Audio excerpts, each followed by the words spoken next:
Hello guys, what's up? This is Shared Talking. Welcome back to my channel. So today's video is about Reuniverse. We will be talking about the global exclusive character that will be released after the maintenance ends, and that's Fuse. Yeah, Fuse from SaGa Frontier 1, one of the lost protagonists, one that is being added into SaGa Frontier Remastered. I believe they are doing this because they want us to join the hype. But SaGa Frontier Remastered will only be releasing in 6 or 7 months from now, I believe in 7. And well, he got added into one specific banner in Japan. They just imported that banner and added Fuse into it, making it a little better than it was supposed to be. And Fuse is a character that introduces a different mechanic sooner than expected here on Global. I believe he's a very incredible character to play with. I will be summoning for him, but before we talk about the different mechanic, let's get introduced to Fuse. Let's just open the Reddit page where we have the information about it. And I think I can just increase the... Yes, so it gets a little easier to understand. So, we have this information about the global exclusive version of Fuse in Reddit. It was posted by Astalot, so thank Astalot for posting this information. It was taken from the Taiwan YouTube video. They always get information before us. I don't know why, but it's true.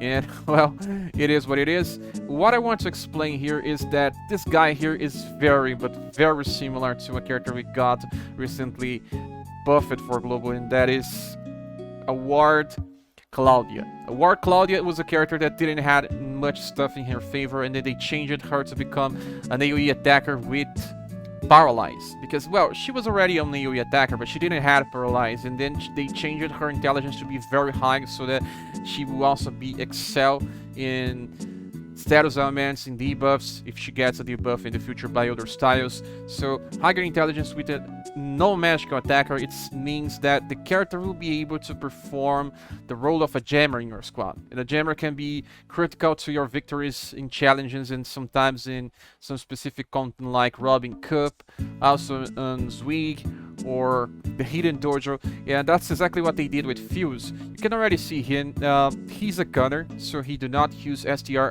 at all. It's good that they didn't increase much of his STR. It's only 34% here. It's a waste of a volley, but they always do that. And then he has 51% in endurance. That's kind of average for gunners. It's okay.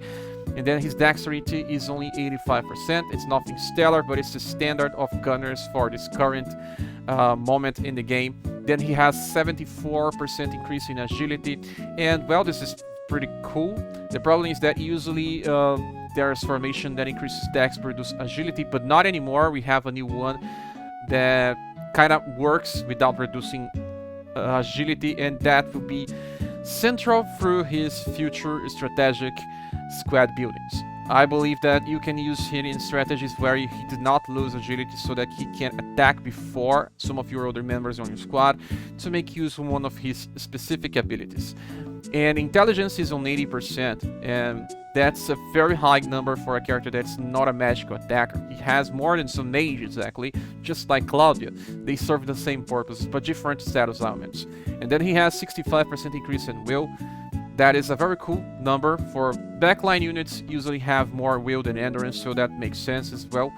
45% increase in love. Well, he do not need love, it's just a waste of potential, just like STR. And Charisma, he has 41%. That's a very average number as well. It helps with receiving healings, but he do not use this for other stuff. So he also gets more points on dexterity and intelligence by leveling up his styles, so it will get a very high number. The damage will be similar to what you can get with Bunny in damage, but, well, just counting raw damage. Let's just get a look on his skills because, well, a character lives and dies by the skills. The first one is Cross Shot, and it's not exactly a good attack. It's just single target, blunt damage, far since it's used by a gun. But it's deep power, you know, it's not even C, but it gets reduced to 3, but exactly a problem to his cycling. But just let's try to forget about the skill, because everything is about the second and the third skill. The second one is SMG, and SMG is exactly submachine gun. It's in a way to just decrease the name of the attack, because it will be very huge otherwise. It's 8 PP, can be reduced to 6, C power, AoE target, blunt damage. That is super cool since we are not yet in this point of the game where characters can use C power with only 6 VP. This is from the future. There's a character that comes from SaGa Collection that is, people call it Daddy, since he looks like Indiana Jones. It's very cool. And well, he is a character that can use this attack. It's coming from the future. They received this character like in October or September, I don't remember exactly, in Japan of 2020. So he's borrowing his attack from the future. And this attack is super important in his build because it will be used as a follow-up attack for his third skill. Well, the third skill is actually Proton Rocket. I don't know if this is the correct name, we still don't have the translation. It's B power. Well, that's cool. And it's horizontal target AoE blunt plus heat. So heat, interesting to have heat with a gunner, right? Well, we have this with other gunners, but it's not so common. It's moderate chance also to add instant death into your targets. And because it's horizontal, it can kinda kill a first wave if his intelligence is high enough. And well, depending on the position of your enemies, you can also try to make something very unique. If you have Barthélemy and you use Barthélemy to finish the first wave, and then you kind of want to use Fuse to finish the second wave because there's horizontal aligned enemies, he can also try to kill them with instant death. And just allows for the third wave to be constant of 3 different attacks that can probably kill the third wave very easily. That can help you with faster clearing of stages, but that can still be dependent on the stages, you know, your squad positions and everything else. But this attack is awesome, man. It's B power. We usually get around B power and then it's 13 for AoE. Sometimes we get only C, like Seismic Strike, Punishing Palm. These attacks are only C, but he's getting a B power. And remember, gunners usually do more damage since the formula for their damage is different. It uses more of the weapon power and the dexterity than some other characters. So adding heat into this just makes it even easier to use. Remember, Barthélemy is Shadow plus Heat, so they will probably be used on the same stages. If you want to choose a stage where you want to farm faster for treasure cave farming, they both will work well. And remember also, it's moderate chance to inflict instant death. That's considered medium in the game. It's very hard to have something like that, usually only single target. Fuse is the first one that has this for AoE. Well, it's not full AoE, it doesn't hit all targets. It really depends on the formations of your enemies, but it's still a very impressive thing. And for ability, he has Crazy Fuse. After using Photon Bullet, or Proton Rockets, I don't know, they translated it differently here. It follows up with Submachine Gun, but use it only on rank 1. So this kinda has to be taken in consideration. It will never be used on max. But if you are hitting your enemies by an AoE, if you are hitting, like, say, there's 3 enemies on a horizontal range, and then you follow up with Submachine Gun, if they are not dead yet, you'll probably kill them with Submachine Gun. But that is only if your strength or dexterity is high enough. But like I said, if you're using him with Barthélemy, this can guarantee a second killing in a single turn. Well, it's kind of hard to do that because he needs to be on a position where his agility is higher than the other characters. And for abilities, he also has Fired Up 4, so 15% increasing damage on all times. Bewitching Touch is another thing that upon a successful attack, there is a chance to inflict confusion to the target.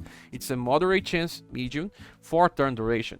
And that reminds us of another very important character that got released, changed in Global. Receive it above. That's Halloween Vampire Lady. Halloween Vampire Lady has the same type of passive, but only it's Charm instead of Confusion.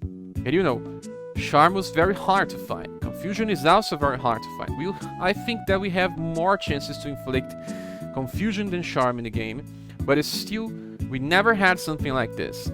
Because he has a very cheap AoE attack, in his case he has Submachine Gun that uses 6 BP, he has a chance to inflict confusion with Submachine Gun, but not only that, since if you want to start with Proton Rocket, he will try to confuse with the first attack, and he will try to confuse again with Submachine Gun. I am not entirely sure if he will be able to, because I haven't seen any follow-up attacks if they can trigger passives.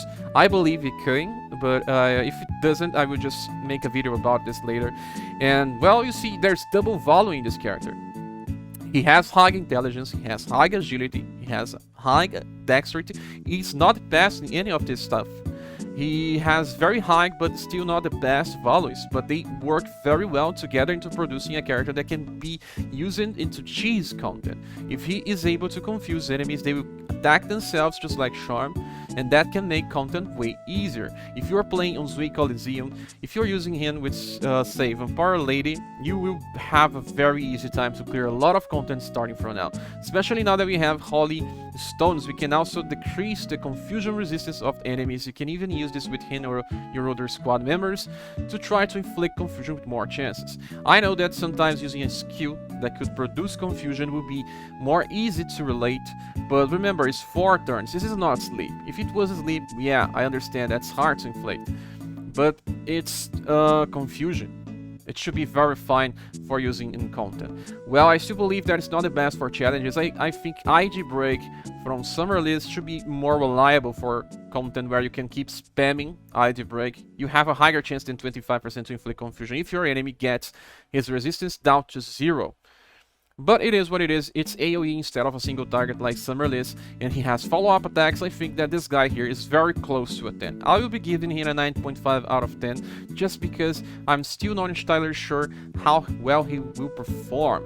But it's reason enough for me to summon for this guy, and I do believe that we'll get enough gems if you don't summon for any other banner and start summoning for him right now. There's a lot of gems that we can get by the survey from Battle of Fate. There are lots of other gems getting from logins. Also, we have the word rate that will give more gems, but well, it depends if you want another gunner to your team and if you are lacking confusion chances. Well, that's my opinion on him, and well, we have to change our subject now because, well, there are other characters in his banner, and people may summon for the other characters altogether, since we have 3 interesting characters altogether. They are not bad at all.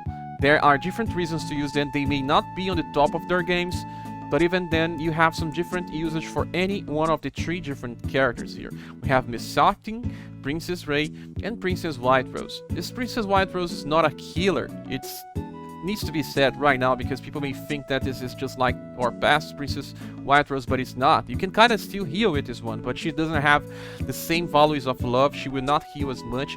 She's a better damage dealer than our Princess White Rose. If you know and you play with Princess White Rose, you've probably seen that she's not performing as she performed earlier, since the enemies had lower will, and now they have very high will, and she's doing very low damage in challenges and other stuff. This one can help her reach better potential, but it's just a damage dealer and not a healer. So Mesarthim is a healer and an AoE healer. It's a very exclusive thing to her. And Princess Ray is a character that can inflict almost any type of debuffs and, status elements, but it still depends. Not all of her attacks are good. Ones are spammable, other ones are not, and depends on where you want to play with her, but she has a lot of potential. So let's start with Mesarthim. She's the one on the left here. She is a siren from SaGa Frontier 1. All these characters are from SaGa Frontier 1. Let's click here so you can understand a little better of this character. Well, Mesarthim is a mystic in SaGa Frontier 1. Here she is a mage. Her intelligence is not so high. You can already see it's only 72% increase. She has 80% spirit, 72% love. Well, it's understandable since she's more of a healer than a damage dealer, but she has some interesting attacks as well. The first one is Aqua Drop, and all enemies and deals more damage to fire spirits. So it's a replacement to Shock Late Boss, but without a debuff, because, well, sometimes we prefer the agility debuff than anything else in our Princess White Rose. And it's okay, she can use this for spamming, but her agility is not so high, so you will not be using her for farming if you are only thinking about farming, unless you don't have, say, Teacher Yunzin, then that's the only reason why you want to use her for farming. Well, the second skill is her selling point. Scarlet Rain of Life is HP recovery for all allies. Yes, all allies. We don't have AoE healing in this game. It's hard to heal in this game because the developers don't want the fights to prolong too much. So if you can keep healing forever, the fight will take like 30 minutes, just like in some other RPGs, other mobile gachas like Final Fantasy Brave Exvius. Here, the developers don't want us to do that. So that's the reason why there's a very high risk here. It's 10 BP, you can only reduce this to 8, and the LP cost is 2, so she can only use this spell like 2 times in a fight. You can heal 2 times. Depends in your formation, if you have a tank, if you don't have. I believe this works more when if you are playing with Julian, so you can only bring this healer instead of bringing 2. But on the same time, I wish she had a single target healing as well. That will help her more. And the last skill is called Maelstrom.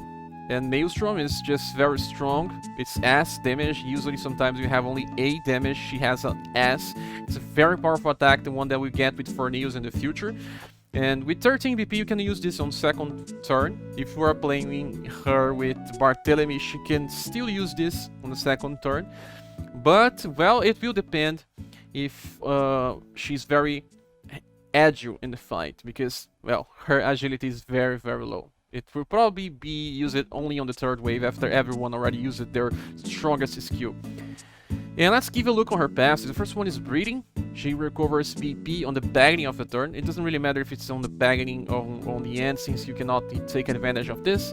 The second one is Vigorous Spirit, and she recovers BP when she attacks. But that's cool because she has 2 different BP effects. She can even get 2 BP on the same turn. She needs, because Ray of Life uses a lot of BP. But because you can only use it twice in a battle, it kinda makes sense, okay? And the last one is Isamuken Defense. When she's on full HP, she reduces damage by 30%. So you can see that she doesn't have any damage passive. She's just supportive, and she just wants to use Ray of Life. If she uses other stuff, it's mostly because you have no role for her in your team, and she is kinda not needing to heal. Maybe you will be saving VP instead of just using Aqua Drop or Maelstrom. Probably.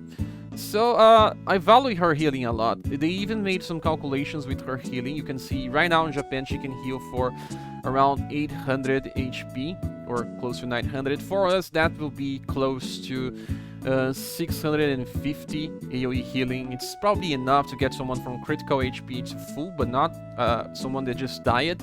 And can be helpful, like when you are facing an enemy that has a dedicated attack after a number of turns, or just the buffing is not enough. The good thing is that she will get another style in the future, and she has access to Bubble Snap. This other style is actually free. It's kind of very far in the future, and because of Bubble Snap being useful, it's the large chance to inflict stun. She can be used alongside Stun Yundin if you have her. And this other version here has more agility. It's better to use this. You can even inherit the other attacks that can hit all the enemies, but it's C15, just like Seismic Strike, Punishing Palm, all the things that are kinda average for damage.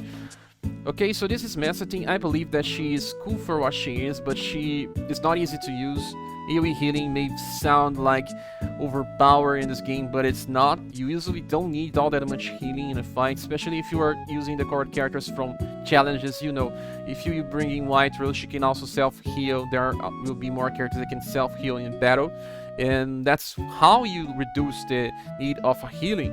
If Mesarthim gets killed once in a fight, and then you will use 2 healings, and then it's very hard to just keep tracking of a long fight. Sometimes if she gets killed 2 times, you will be thinking, can I still use another AoE heal?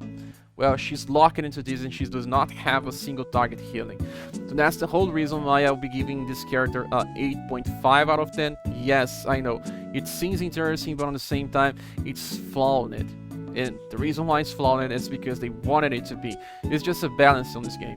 Okay, so the next one should be Princess Ray. And Princess Ray, yeah, we got her S style very recently. And it's funny, because the S style has a very unique combination of skills that I believe it's better than the SS. You know, makes no sense, right?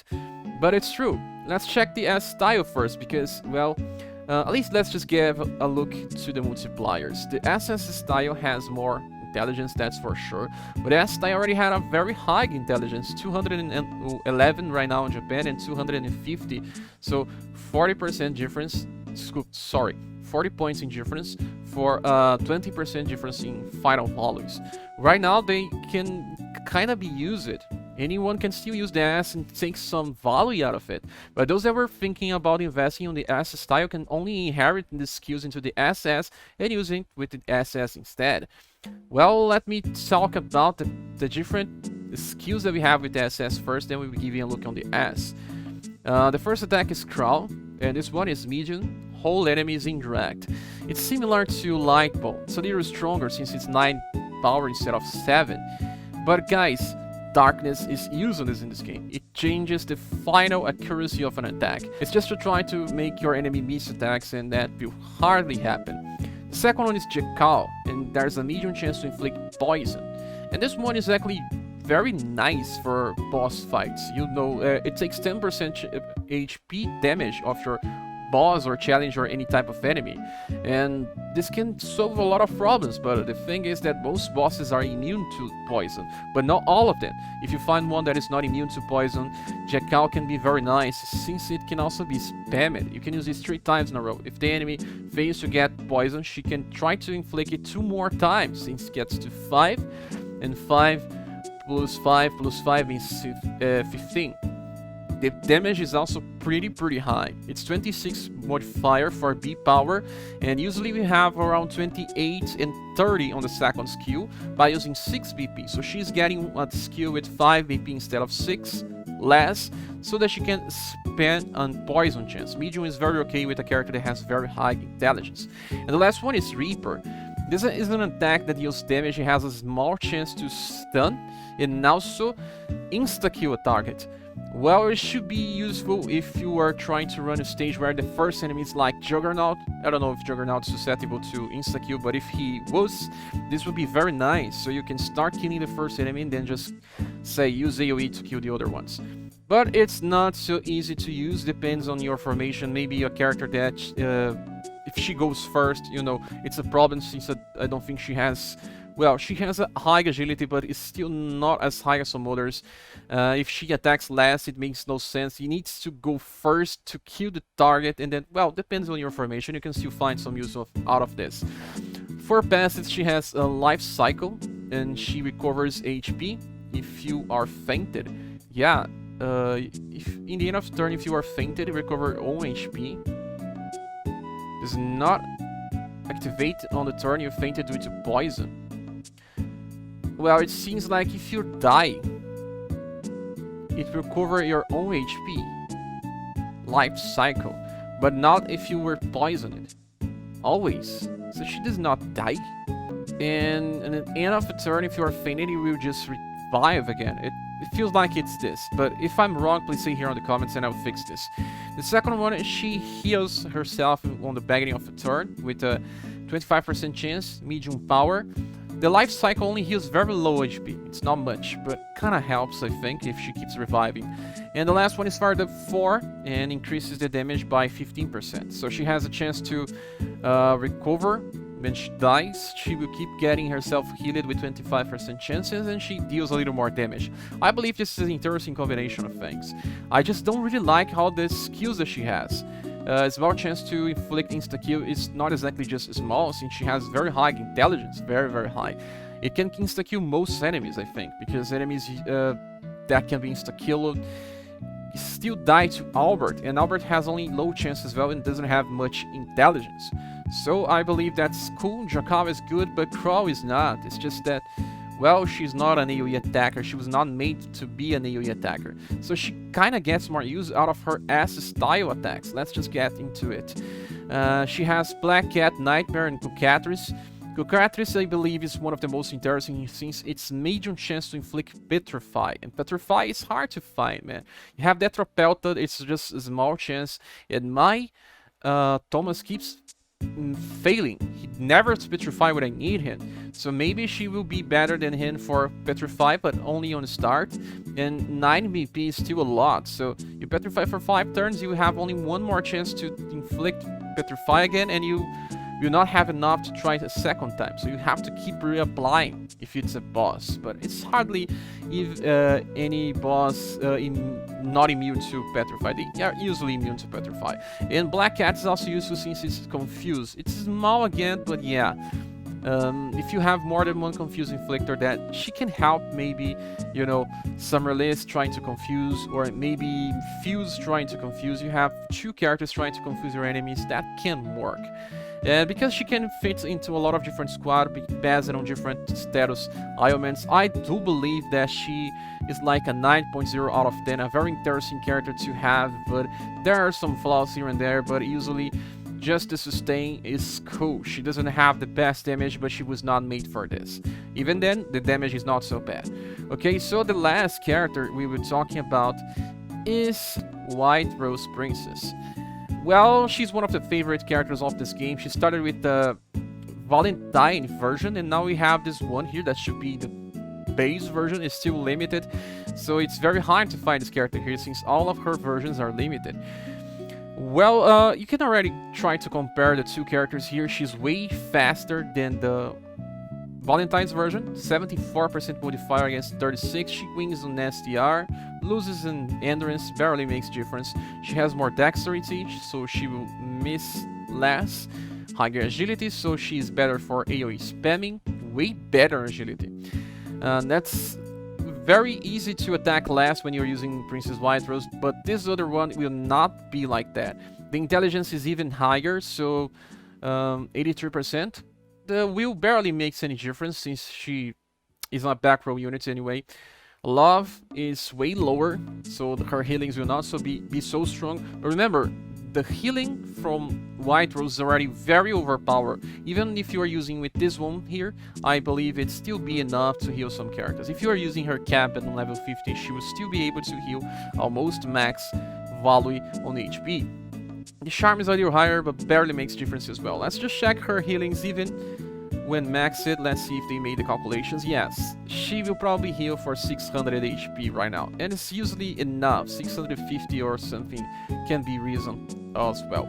So checking her attack, she starts with Sunlight. This attack here is not bad but not good as well. Just more damage to Immortals, and Sunlight is something that we already found with Blue, and the new version of Blue does not even have Sunlight anymore.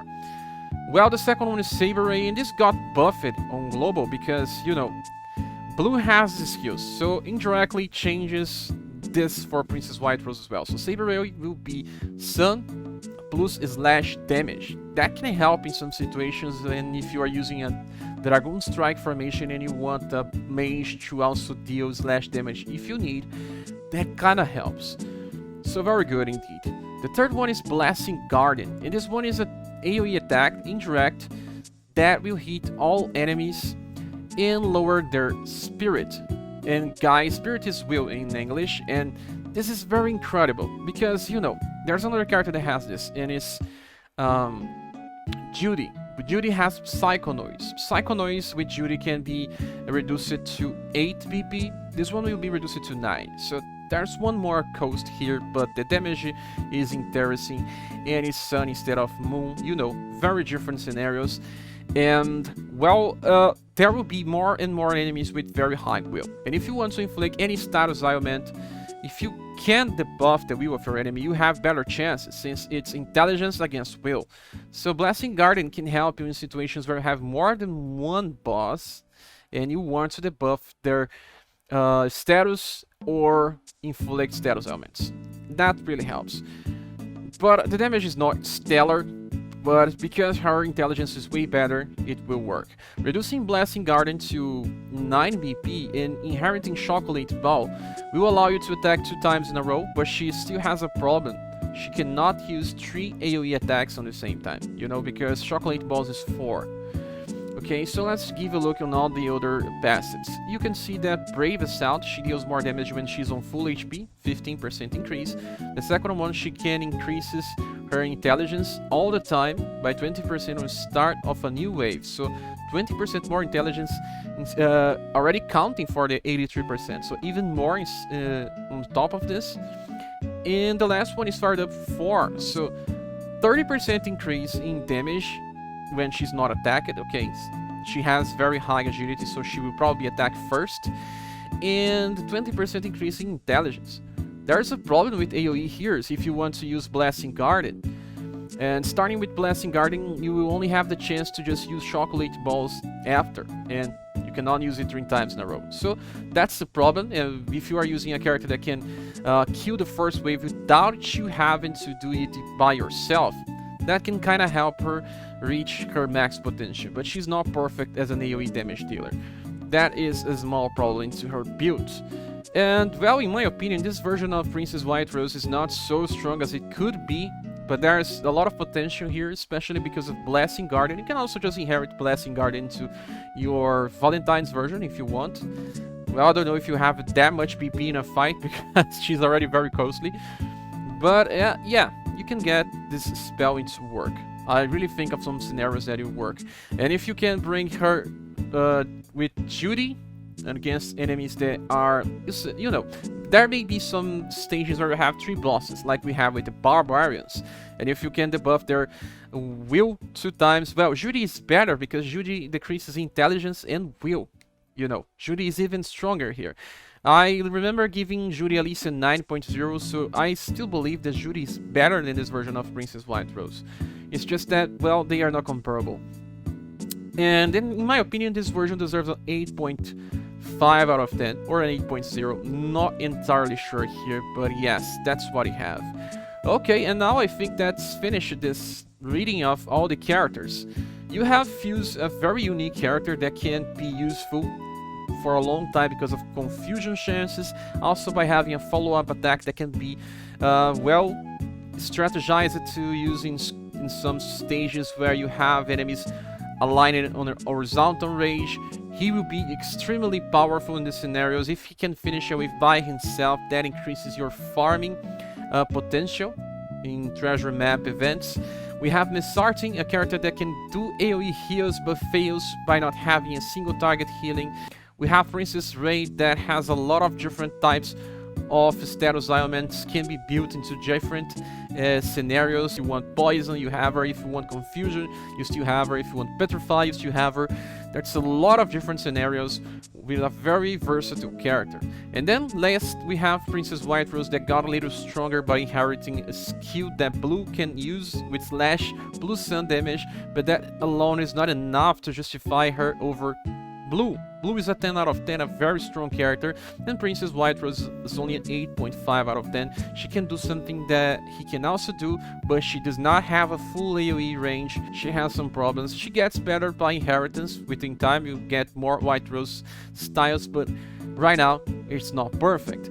Okay, so I do believe that this banner will be worth summoning for those that want Fuse, especially because of Fuse. After Fuse I have Ray as the most important character, then Mesarthim, and lastly Princess White Rose. If you get Fuse and Ray, step out of this banner, in my opinion. And if you get Fuse very fast, stop as well.